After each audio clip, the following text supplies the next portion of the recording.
확인을 하는 게 되게 중요해요. 그러면서 정말 하나님이 이끌고 계시구나. 지금 어둠 가운데 있는 것처럼 보이지만 이 어둠도 하나님이 주관하고 계시구나 라는 것을 깨닫게 되는 거죠. 지금 보세요. 16절 봐요. 낮도 주의 것이요 밤도 주의 것이라. 이 표현을 잘 기억해야 돼요.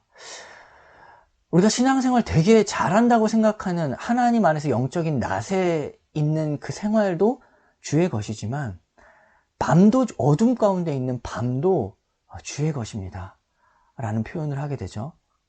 주께서 빛과 해를 마련하셨으며 주께서 땅의 경계를 정하시며 주께서 여름과 겨울을 만드셨나이다. 내 인생에 되게 잘 나가고 영적으로 되게 앞서 나간다고 생각하는 활기찬 여름과 그리고 또 겨울, 춥고 지금 어둠 가운데 있는 그런 모습들의 비유적 표현이에요.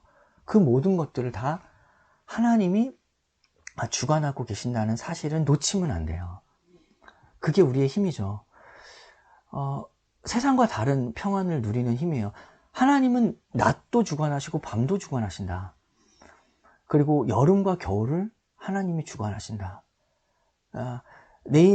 지금 하나님이 되게 침묵하시는 것처럼 보이지만 하나님이 침묵하시는 것이 아니라 귀 기울여 보시며 하나님이 우리가 알 수 없는 하나님의 지혜로 지금 이 순간들을 이끌어가고 계신 것이다.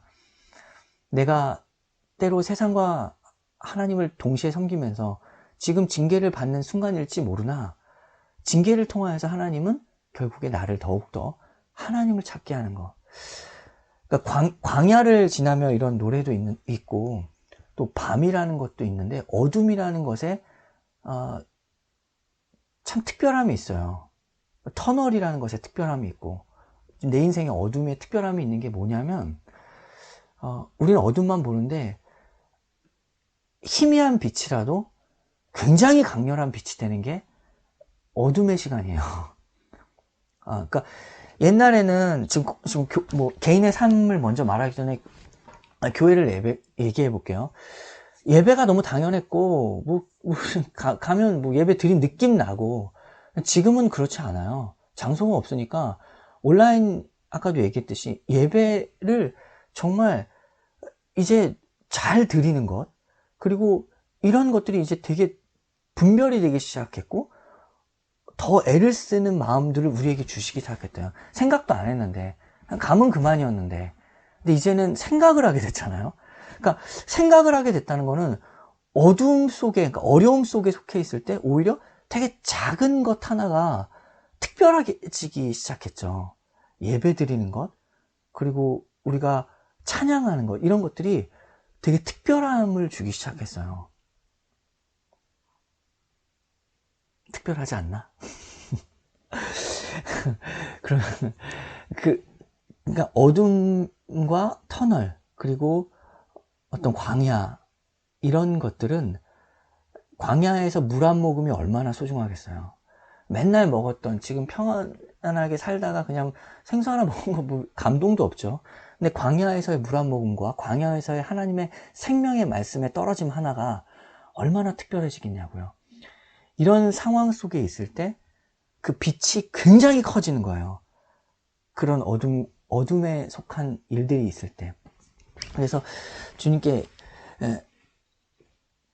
호소하는 거죠. 여호와여 이것을 기억하소서. 원수가 주를 비방하며 우매한 백성이 주의 이름을 능욕하였나이다. 나는 연약해요.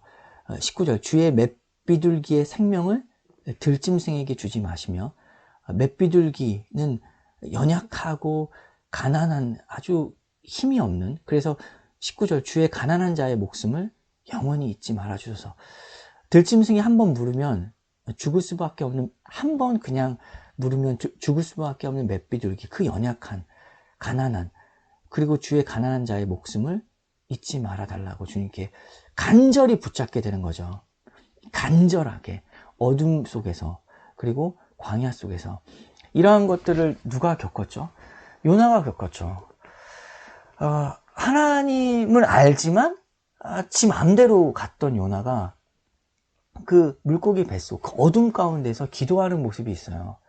그때 그 간절함. 그러니까 하나님은 왜 그렇게 하나님의 선지자를 그렇게 대우하시는가? 하나님의 자녀를 왜 그렇게 대우하신가? 이렇게 74편에 호소이죠. 왜 어찌하여 우리를 버려두십니까? 그 당시 때 요나의 마음을 생각해봐요. 버림받은 거죠. 완전히 그냥. 왜 그런가? 근데 그때의 간절한 기도, 주님께 호소하는 그 간절한 기도 속에서 살아나기 시작하죠.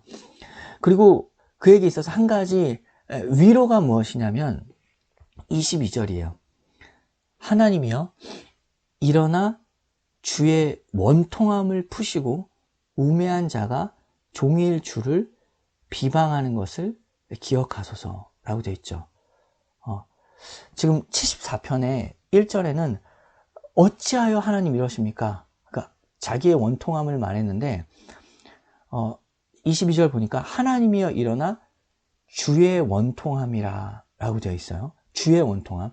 지금 이 상황 속에서 하나님이 원통해 하신다라는 거. 그러니까 나의 마음에 이러한 어려움과 고통에 대해서 하나님은 아무 상관없는 게 아니라, 하나님이 침묵하시고 아무 상관없는 게 아니라 이 상황 가운데 하나님이 주의 자녀들, 주의 백성들의 어려움과 모든 힘듦과 고통을 하나님 역시도 같이 경험하고 계신다라는 거. 근데 우리와는 차원이 다르죠.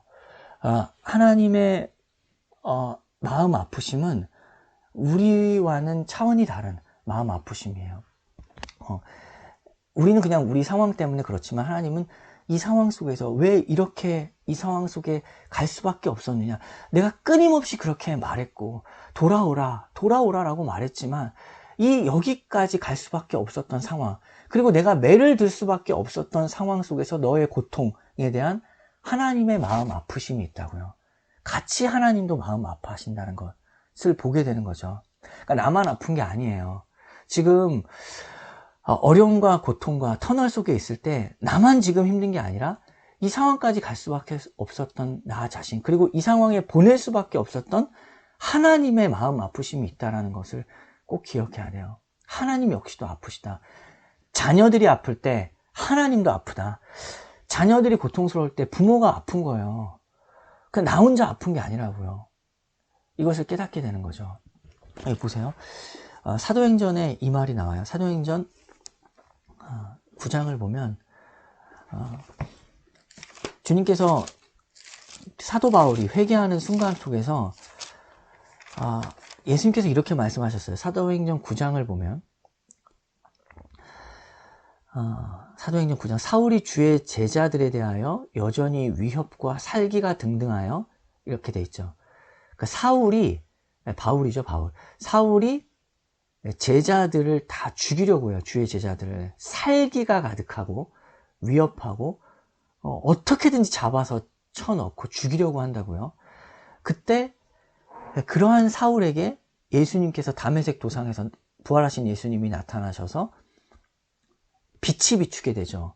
그러면서 예수님께서 뭐라고 말씀하시냐면 사울아 사울아 내가 어찌하여 나를 박해하느냐라고 말씀하세요. 사울에게. 그러니까 사울은 지금 주의 제자들을 박해하고 주의 제자들을 괴롭혔다고요. 제자들을 괴롭혔다고요. 근데 예수님의 말씀은 네가 왜 나를 박해하느냐라고 말씀하신 거죠. 그러니까 하나님의 자녀들의 고통은 곧 누구의 고통이냐면 주의 제자들의 고통은 지금 예수님의 고통이 되는 거예요. 예수님은 주의 제자들의 고통과 자기의 고통을 동일선상에서 얘기하신다고요. 그러니까 지금 이 상황도 마찬가지예요. 자녀들의 고통, 하나님의 자녀들의 고통은 누구의 고통이냐면 하나님 아버지의 고통이에요. 이것을 보게 되는 거죠. 우리는 늘 우리만 생각하는 건 다 그래요. 어쩔 수 없어. 이기적인 게 아니라 우리는 사람이니까 그래요. 두 눈으로 지금 순간밖에 볼 수 없으니까. 그런데 말씀을 통해서 주어지는 건 뭐냐면 혼자가 아니라는 거예요. 터널과 어려움 속에 있을 때 지금 이러한 상황을 보고 계시니, 그리고 함께 마음 아파하신 이가 바로 하나님 아버지시다. 광야에 서 있지만 그 광야 속으로 보내실 수밖에 없었던 하나님의 원통함과 하나님의 마음 아프심을 기억하라. 유일한 빛은 나의 왕 대신 하나님밖에 없다. 시편 74편에 12절을 보고 마칠게요. 하나님은 예로부터 나의 왕이시라 사람에게 구원을 베푸셨나이다. 하나님이 나의 왕이시다.